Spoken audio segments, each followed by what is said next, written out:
Hello everyone, welcome back to my YouTube channel knowledge bio. मैं अंजलि आज शुरू कर रही हूँ क्लास 11th का chapter number 2 that is the biological classification. So without wasting our time let's start. First of all, what is biological classification? So it is the scientific procedure to arranging organisms into groups on the basis of their similarities and dissimilarities। कहने का मतलब ये है कि biological classification जो है एक scientific तरीका है जहाँ की ऑर्गेनिजम्स को उनकी सिमिलैरिटीज़ और डिससिमिलैरिटीज़ के बेसिस पे ग्रुप्स में डिवाइड किया जाता है।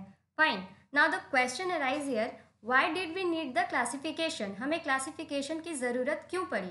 तो चूंकि हमें पता है कि इस लिविंग वर्ल्ड में number of organisms and plants इतने ज़्यादा हैं कि उनको इंडिविजुअली स्टडी करना पॉसिबल नहीं है।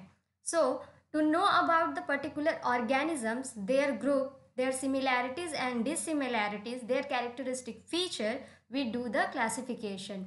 Fine. Now next, first of all Aristotle ने सिंपल मॉर्फोलॉजिकल कैरेक्टर के बेसिस पे सारे ऑर्गेनिजम्स को प्लांट्स और एनिमल्स में डिवाइड कर दिया। देन प्लांट्स को उन्होंने हर्ब्स, श्रब्स और ट्रीज में डिवाइड किया और एनिमल्स को उन्होंने एनिमा और इनिमा में डिवाइड किया ऑन द प्रेजेंस और एब्सेंस ऑफ आरबीसी। तो वैसे एनिमल्स जिनमें कि आरबीसी नहीं था उन्हें एनिमा बोला गया और वैसे एनिमल्स जिनमें कि आरबीसी था उन्हें इनिमा बोला गया।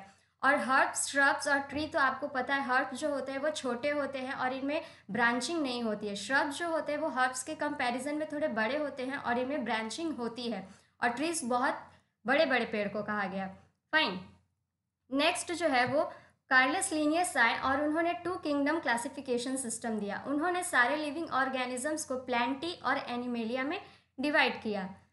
कार्लस लीनियस का जो क्लासिफिकेशन का क्राइटेरिया था वो कुछ इस तरह से था। पहला था सेल वॉल। तो चूंकि हम लोगों को पता है ये सेल वॉल जो है प्लांट्स में होता है, प्रेजेंट होता है, बट एनिमल्स में नहीं होता है।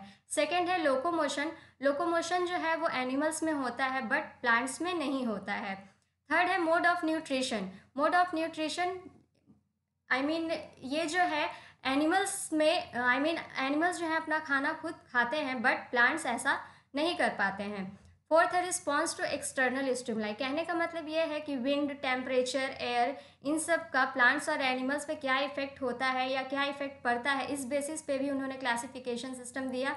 And fifth one is the contractile system.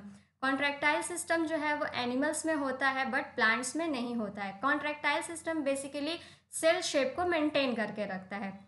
कार्लिस Linnaeus का ये जो क्लासिफिकेशन सिस्टम था ये बहुत दिनों तक एक्सेप्ट किया गया, लेकिन इनके क्लासिफिकेशन सिस्टम में कुछ ड्रॉबैक्स भी थे। ये ड्रॉबैक्स जो हैं कुछ इस तरह से थे। पहला, उन्होंने प्रोकैरियोट्स और यूकैरियोट्स में डिफरेंस नहीं बताया। दूसरा, उन्होंने यूनिसेल्यूलर और मल्टीसेल्यूलर में डिफरेंस नहीं बताया। और तीसरा, उन्होंने ऑटोट्रॉप्स और हेट्रोट्रॉप्स में डिफरेंस नहीं बताया। फाइन, इन ड्रॉबैक्स की वजह से फिर इसे एक्सेप्ट नहीं किया गया। नाउ नेक्स्ट, देन इसके बाद हैकल आए और उन्होंने थ्री किंगडम क्लासिफिकेशन सिस्टम दिया जहाँ की उन्होंने प्रोटिस्टा को as a third kingdom add किया। देन कोपलैंड आए और उन्होंने फोर्थ किंगडम क्लासिफिकेशन सिस्टम दिया जहाँ की उन्होंने मोनेरा को as a fourth kingdom add किया। उसके बाद इतने सारे साइंटिस्ट के क्लासिफिकेशन सिस्टम देने के बाद भी ये क्लासिफिकेशन सिस्टम सफिशिएंट नहीं था। Then RH. विटेकर ने 5 किंगडम क्लासिफिकेशन सिस्टम दिया और ये क्लासिफिकेशन सिस्टम जो है वाइडली एक्सेप्टेड क्लासिफिकेशन सिस्टम है which was given by R H. Whittaker in 1969। उनके अकॉर्डिंग जो क्लासिफिकेशन सिस्टम है वो कुछ इस तरह से है, like Monera which is unicellular prokaryotes, protista which is unicellular eukaryotes, fungi, plantae and animalia. These are the multicellular eukaryotes. Now we come to the what is the difference between the eukaryotes and prokaryotes. Fine, तो एक column prokaryotes का है और दूसरा eukaryotes का है। Pro का मतलब होता है प्रिमिटिव और कैरियोट्स का मतलब होता है न्यूक्लियस। यू का मतलब होता है ट्रू और कैरियोट्स का मतलब होता है न्यूक्लियस।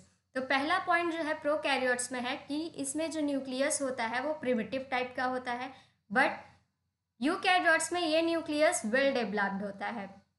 सेकेंड पॉइंट है प्रोकैरियोट्स में न्यूक्लियर मेम्ब्रेन एब्सेंट होता है और यूकैरियोट्स में ये न्यूक्लियर मेम्ब्रेन प्रेजेंट होता है। थर्ड है क्रोमोसोम 1 एंड सर्कुलर। प्रोकैरियोट्स में क्रोमोसोम 1 होता है और सर्कुलर होता है, बट यूकैरियोट्स में ये मोर देन वन होता है एंड लीनियर होता है। फोर्थ है membrane bound organelles like mitochondria, Golgi body, endoplasmic reticulum and lysosome all are absent. ये सारे मेम्ब्रेन बाउंड ऑर्गेनल्स जो है प्रोकैरियोट्स में एब्सेंट होते हैं, बट ये सारे के सारे मेम्ब्रेन बाउंड ऑर्गेनल्स जो हैं यूकैरियोट्स में प्रेजेंट होते हैं। फिफ्थ है ribosome is 70S type. Prokaryotes में राइबोसोम जो होता है वो 70S टाइप का होता है और यूकैरियोट्स में ये राइबोसोम 80S टाइप का होता है। फाइन, नेक्स्ट वीडियो में हम स्टडी करेंगे किंगडम मोनेरा के बारे में। आई होप आपको ये वीडियो पसंद आया होगा। अगर आपको ये वीडियो पसंद आया तो प्लीज़ चैनल को लाइक कीजिए, सब्सक्राइब कीजिए, शेयर कीजिए और बेल आइकन को ज़रूर प्रेस कीजिए ताकि आपको आने वाले वीडियो की नोटिफिकेशन मिलती रहे। तो मिलते हैं नेक्स्ट वीडियो में। Thank you.